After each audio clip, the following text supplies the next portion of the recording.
ক্লাছত মই তোমালোকক সংহতি কি হয়, সংহতিক আমি কেনেকৈ লিখিব পাৰোঁ তাৰ বিষয়ে অলপ আইডিয়া এটা দিছিলোঁ বা সংহতিৰ কিছুমান উদাহৰণ আমি আলোচনা কৰিছিলোঁ। আজি আমি আলোচনা কৰিম সংহতি ৰিলেটেড দুটা চেম্পলছ। এই চেম্পলছ দুটা আমাৰ বহুত ইম্পৰ্টেণ্ট হয় আৰু মোষ্ট অফ দ্য টাইম এই চেম্পলছৰ ওপৰত কিন্তু কোৱেশ্চন আহে, তাৰমানে কিছুমান কোৱেশ্চন আহিব য'ত খালী ঠাই পূৰণ কৰিব লাগিব, সেইকেইটা আমাক মনত ৰাখিব লাগিব। তো তুমি দেখা এটা চেম্পল হ'ল এইটো আৰু এটা চেম্পল আছে এইটো, এই দুটা চেম্পলছ কিন্তু বহুত ইম্পৰ্টেণ্ট হয়। ইয়াক মনত ৰাখিবা, এইটোক আমি কি বুলি কওঁ, বিলংছ টু বুলি কওঁ, আৰু ইয়াক আমি কি বুলি কওঁ, ডাজ নট বিলংছ টু বুলি কওঁ। ঠিক আছে, এইটোক আমি ডাজ নট বিলংছ টু বুলি কওঁ, এইটোক আমি বিলংছ টু বুলি কওঁ। এতিয়া এই ডাজ নট বিলংছ টু আৰু বিলংছ টু এই চেম্পলছটো আমি কেতিয়া ইউজ কৰোঁ। এতিয়া অলৰেডি তোমালোকক মই লাষ্ট ক্লাছত কৈছিলোঁ যে সংহতি আমি যেতিয়া লিখিম, সংহতিৰ ভিতৰত থকা যিবিলাক থাকিব বস্তু বা যিবিলাকক আমি সংগ্ৰহ কৰিম, সেই বস্তুবিলাকক আমি কি বুলি কওঁ, উপাদান বুলি কওঁ বা মৌল বুলি কওঁ। ঠিক আছে, তো আমি জাষ্ট এই পেৰাগ্ৰাফটো আগত পঢ়ি ল'ম। চাবা কি কৈছে দেখা, যদি এই সংহতিৰ স্মল এ এটা উপাদান হয়, আমি কওঁ যে স্মল এ কেপিটেল এত আছে। এইখিনি বস্তু দেখা, এইটো তাৰমানে আমি কি ক'লোঁ যে কেপিটেল এ এটা কি আছে, সংহতি আছে, যাৰ ভিতৰত স্মল এ এটা কি আছে, সংহতিটোৰ উপাদান আছে। এইটো মই লাষ্ট ক্লাছত এনেকৈ কৈছিলোঁ। চ' এইটো এটা কি আছে, উপাদান আছে, এৰ ভিতৰত আছে। যদি থাকে তেনেহ'লে তাক আমি এনেকৈ লিখিম মেথমেটিকেলি, এ বিলংছ টু কেপিটেল এ। তাৰমানে এইটো ইয়াৰ ভিতৰত আছে। এই ভাষাটো যে স্মল এ যে কেপিটেল এৰ এটা উপাদান হয় বা স্মল এ যে কেপিটেল এৰ সংহতিটোৰ ভিতৰত আছে, এই কথাটো আমি মেথমেটিকেলি এনেকৈ লিখিম। বুজি পালা? যেনেকৈ যদি নাথাকে, ছাপ'জ ধৰি লোৱা ইয়াতে এ বি আৰু চি এই তিনিটা বস্তুৱেই আছে এই সংহতিত, কিন্তু ওৱান ইয়াৰ ভিতৰত আছে জানো, এই সংহতিটোৰ ভিতৰত আছে নাই? যদি নাথাকে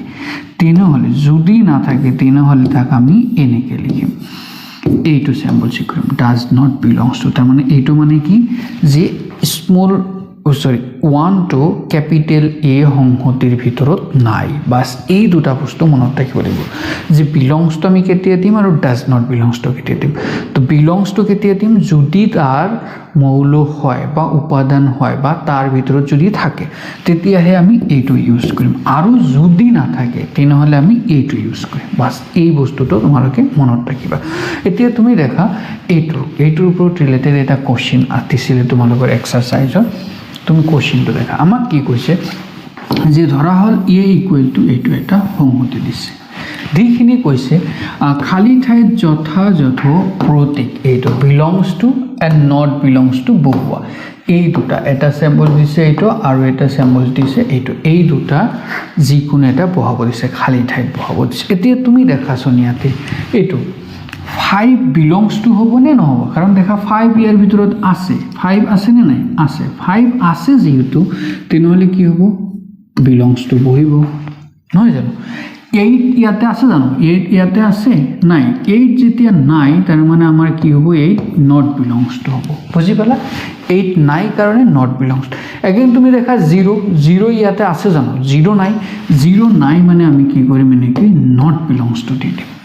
মনত পৰিছেনে কনচেপ্টটো, বুজি পাইছেনে? বাছ এতিয়া দেখা 4 ইয়াতে নিশ্চয় আছে, দেখা ইয়াতে 4 আছে, 4 আছে মানে আমি এনেকৈ বিলংছ টু দি দিম।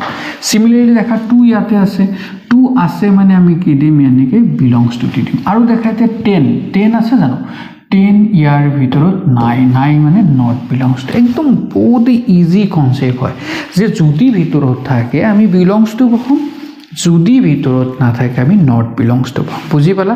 চ' কেতিয়াবা কিন্তু 1 মাৰ্কৰ কাৰণে এনেকুৱা টাইপৰ খালী ঠাইত ফিল আপ কৰিবলৈ দিব পাৰে পৰীক্ষাত। ঠিক আছে, চ' মনত ৰাখিবা, একদম ইজি কনচেপ্ট হয়, জাষ্ট সৰু এটা কনচেপ্ট। তোমালোকে যদি ভালকৈ মনত ৰাখা এনেকুৱা এটা কুৱেশ্যন কিন্তু লাকিলি পাই যাব পাৰা পৰীক্ষাত। ঠিক আছে, অ'কে। চ' নেক্সট ক্লাছত আমি ইয়াৰ পিছৰ যিবিলাক আমাক কনচেপ্ট লাগে আৰু তাৰে এক্সাৰচাইজৰ কুৱেশ্যন বা পৰীক্ষাত অহা কুৱেশ্যন কুৱেশ্যনবিলাক আমি গোটেইখিনি আলোচনা কৰিবলৈ চেষ্টা কৰিম সো তোমালোকে যদি এতিয়ালৈকে আমাৰ চেনেলটো সাবস্ক্ৰাইব কৰা নাই সো এতিয়া গৈখিনি সাবস্ক্ৰাইব কৰি দিয়া আৰু তোমাৰ ফ্ৰেণ্ডছবিলাকক শ্বেয়াৰ কৰি দিয়া যাতে সিহঁতেও আমাৰ এই ভিডিঅ'বিলাক চাইখিনি সিহঁতেও ভালকৈ শিকিব পাৰে আৰু মেথমেটিক্সত ভাল ৰিজাল্ট কৰিব পাৰে ঠিক আছে সো আজিৰ কাৰণে এইখিনিয়ে বাই বাই